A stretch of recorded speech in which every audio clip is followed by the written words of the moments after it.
France, dans quelques années, fini les animaux sauvages dans les cirques itinérants. Ils vont être progressivement interdits. C'est la ministre de la Transition écologique qui l'a annoncé. On va aussi interdire, par exemple, la reproduction des dauphins qui se trouvent dans nos 3 delphinariums. Alors, les delphinariums, comme les cirques, sont-ils menacés? Marie-Laure Bonnemain, Nicolas S. et Antoine Janon. Ces regards d'enfants émerveillés devant des fauves dressés face à leurs dompteurs, c'est bientôt fini. C'est un coup de massue pour les 80 cirques itinérants concernés qui, progressivement, devront se séparer de leurs bêtes sauvages. Ils font partie de notre famille, ils sont nos enfants. On les élève comme nos enfants. Donc c'est pour ça qu'on ne comprend pas tout ce qui est en train de se passer. Pour cet ancien directeur du cirque Pinder, tous les circassiens sont très attachés au bien-être de leurs animaux et l'itinérance n'est pas un problème.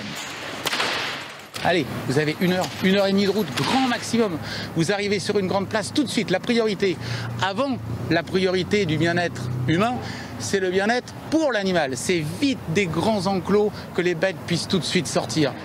Cela concerne environ 230 animaux sur le territoire. Des solutions seront trouvées pour chacun d'entre eux. Pour le public de ces cirques, les avis sont vraiment partagés. Je comprends le fait qu'il y ait cette suppression parce que pour les animaux, c'est pas une vie. S'ils ont des bons maîtres, ils ne sont pas plus malheureux qu'autre chose. Hein. Franchement, non, puis maintenant on interdit tout. Pour les enfants qui viennent voir les animaux, c'est un miracle, c'est à voir. Mais en même temps, je comprendrais que les animaux doivent être en liberté. Il n'est pas question pour le gouvernement de fermer ces cirques, mais plutôt de les réorienter vers les arts du cirque. Une enveloppe de 8 millions sera débloquée pour leur reconversion.